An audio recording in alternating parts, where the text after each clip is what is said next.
Hello everyone, welcome to my channel. आज के इस वीडियो में हम सीखने वाले हैं एडवांस इंग्लिश स्ट्रक्चर के बारे में। So if you want to improve your spoken English please watch till the end. हम अक्सर अपनी डे टू डे लाइफ में ये सेंटेंसेस बोलते और सुनते आए हैं, जैसे मैंने तुमसे बात करके गलती कर दी, मैंने यहाँ आके गलती कर दी, मैंने यह नौकरी करके गलती कर दी, मैंने उस पर भरोसा करके गलती कर दी। अक्सर ये हम सेंटेंसेस अपनी डे टू डे लाइफ में बोलते और सुनते हैं। तो चलिए कुछ ऐसे ही सेंटेंसेस की इंग्लिश आज हम सीखेंगे। So without wasting any time let get started. हमारा आज का पहला स्ट्रक्चर है गलती कर दी। इसकी इंग्लिश होती है स्क्रूड अप। Screwed up. और ऐसे सेंटेंस बनाने के लिए जिसमें हम यूज़ करते हैं गलती कर दी, उसको बनाने के लिए हमको एक स्ट्रक्चर फॉलो करना पड़ता है, जो कि है subject plus screwed up two plus verb की फर्स्ट फॉर्म प्लस ऑब्जेक्ट। सबसे पहले हम सब्जेक्ट रखेंगे, फिर गलती कर दी स्क्रूड अप, फिर टू प्लस वर्ब की फर्स्ट फॉर्म और ऑब्जेक्ट का यूज़ करेंगे। तो चलिए इसके कुछ एग्जाम्पल्स देखते हैं। मैंने तुमसे बात करके गलती कर दी। I screwed up by talking to you. I यहाँ पे हमारा सब्जेक्ट है, स्क्रूड अप जो कि हमने आज सेंटेंस लिया है गलती कर दी, बाय टॉकिंग टू यू, ठीक है, तुमसे बात कर के, ठीक है। टॉकिंग मतलब हमने क्या लिया है, वर्ब की फॉर्म लिया है, सॉरी वर्ब की फोर्थ फॉर्म हमने लिया है, ठीक है। और उसके बाद हमने लिया है ऑब्जेक्ट, ठीक है। I screwed up by talking to you, okay. Next जो है वो हमारा है मैंने यहाँ आके गलती कर दी। I screwed up by coming here. I screwed up by coming here. मैंने यहाँ आके गलती कर दी।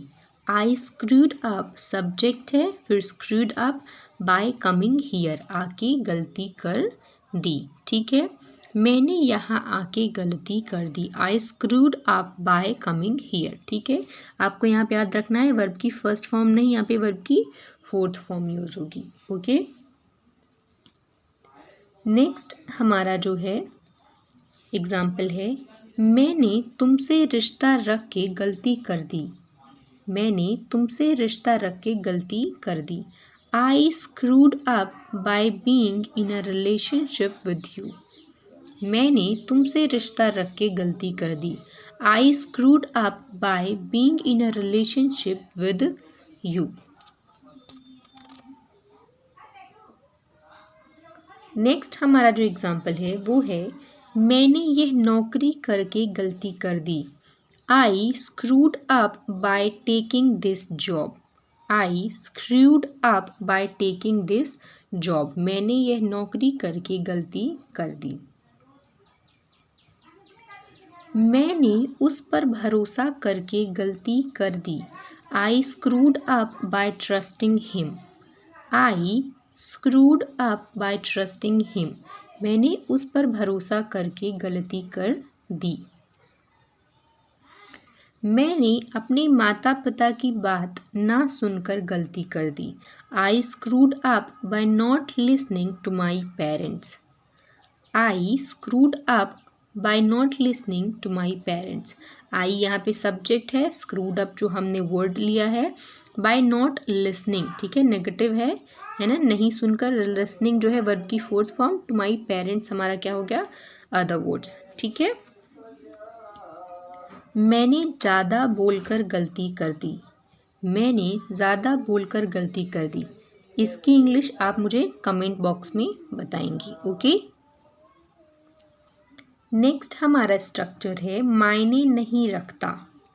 मायने नहीं रखता इसकी इंग्लिश होती है mean nothing to. Mean nothing to. जैसे हम अक्सर कहते हैं कि ये काम मेरे लिए मायने नहीं रखता है, पढ़ाई मेरे लिए मायने नहीं रखती है, तुमसे बात करना मेरे लिए मायने नहीं रखता है।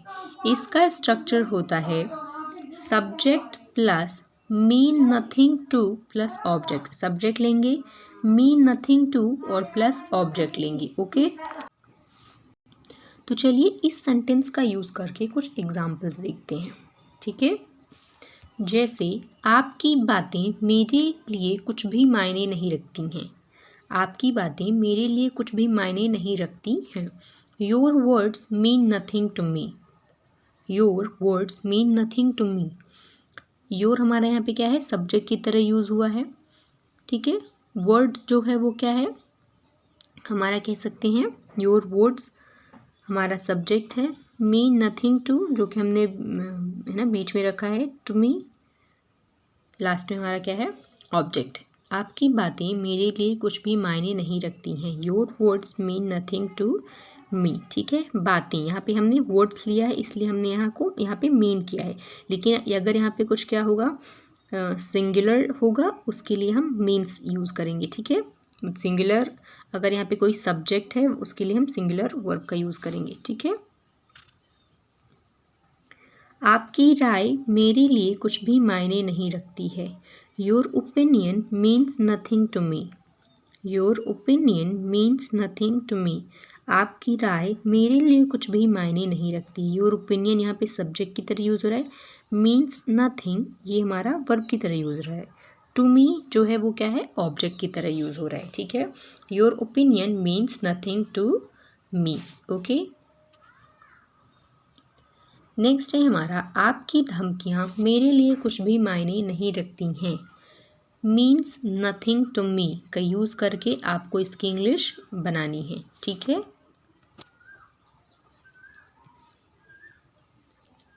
खाली वादे मेरे लिए कुछ भी मायने नहीं रखते हैं।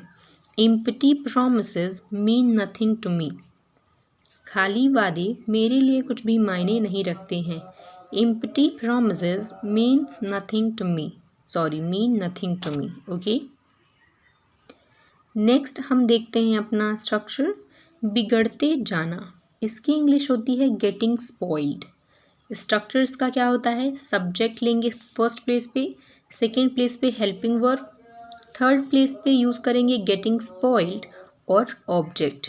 ठीक है, जैसे तुम बिगड़ते जा रहे हो, तुम बिगड़ते जा रहे हो, यू आर गेटिंग स्पॉइल्ड। हमको एक चीज़ याद रखनी है, यहाँ पे जो हम हेल्पिंग वर्ब यूज़ कर रहे हैं वो सेंटेंस के अकॉर्डिंग चेंज भी हो सकती है। ठीक है, अगर प्रेजेंट में है तो इज़ एम आर का यूज़ होगा सिंगुलर प्लूरल के हिसाब से। अगर वो है ना क्या कहते हैं प्रेजेंट परफेक्ट का है तो हैज़ हैव यूज़ होगा, या फिर कंटिन्यूस का है तो आर, और नॉर्मल है तो जो एस ई एस लगता है। ठीक है, फर्स्ट वाला, तुम बिगड़ते जा रहे हो, यू आर गेटिंग स्पॉइल्ड। ठीक है, ये कंटिन्यूस का है तो यहाँ पे जो मेन वर्ब है वो ing यूज़ हुआ है और हेल्पिंग वर्ब आर यूज़ हुआ है। ठीक है, कंटिन्यूस की हेल्पिंग वर्ब क्या होती है, इज एम आर, और जो भी मेन वर्ब होती है उसमें हम ing लगा के उसको यूज़ करते हैं। तुम बिगड़ते जा रहे हो, यू आर गेटिंग स्पॉइल्ड। वह अब बिगड़ चुका है, he has got spoiled. He has got spoiled। वह अब बिगड़ चुका है। ठीक है, तो यहाँ पे हमने क्या यूज़ किया है, हैज़, क्योंकि ही क्या है हमारा सिंगुलर है। अगर ये प्लूरल होता तो हम किसका यूज़ करते, हैव का। नेक्स्ट एग्जाम्पल है, मौसम खराब हो रहा है, the weather is getting spoiled. ठीक है, या कह सकते हैं मौसम बिगड़ रहा है, इसको भी कह सकते हैं the weather is getting spoiled. Next है, खाना खराब हो रहा है, the food is getting spoiled.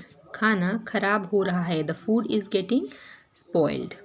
ठीक है, आप गेटिंग स्पॉइल्ड का यूज़ करके एक खुद से सेंटेंस बना के कमेंट सेक्शन में बताएंगे। ओके, नेक्स्ट है हमारा, कोई कसर नहीं छोड़ना, नॉट लीविंग एनीथिंग अनडन। कोई कसर ना छोड़ना, नॉट लीविंग एनीथिंग अनडन। इसका यूज़ करके चलिए कुछ सेंटेंसेस देखते हैं। मैं यह नौकरी पाने के लिए कोई कसर नहीं छोड़ूंगा। I will not leave anything undone to get this job। सबसे पहले हमने सब्जेक्ट आई लिया है। छोड़ूंगा ये हमारा किस में है, फ्यूचर में है, तो विल का यूज़ किया है हमने। नॉट लीविंग एनीथिंग अनडन जो कि हमारा आज का क्या है, वर्ड है। टू गेट दिस जॉब जो कि हमारा ऑब्जेक्ट या फिर कह सकते हैं अदर वर्ड है। ठीक है, मैं ये नौकरी पाने के लिए कोई कसर नहीं छोड़ूंगा। I will not leave anything undone to get this job. मैं इंग्लिश सीखने में कोई कसर नहीं छोड़ूंगी। I will not leave anything undone to learn English. ठीक है, I will not leave anything undone to learn English. मैं इंग्लिश सीखने में कोई कसर नहीं छोड़ूंगी। कसर छोड़ना इंग्लिश में क्या कहते हैं, लीव एनीथिंग अनडन। ठीक है, कसर नहीं छोड़ना। मैं अपने लक्ष्य को प्राप्त करने के लिए कोई कसर नहीं छोड़ूंगा। मैं अपने लक्ष्य को प्राप्त करने के लिए कोई कसर नहीं छोड़ूंगा। इसकी इंग्लिश क्या होगी ये आप मुझे कमेंट सेक्शन में बताएंगे। ओके, सो आई होप आपको आज के जो एडवांस इंग्लिश स्ट्रक्चर हैं प्रॉपर समझ में आए होंगे।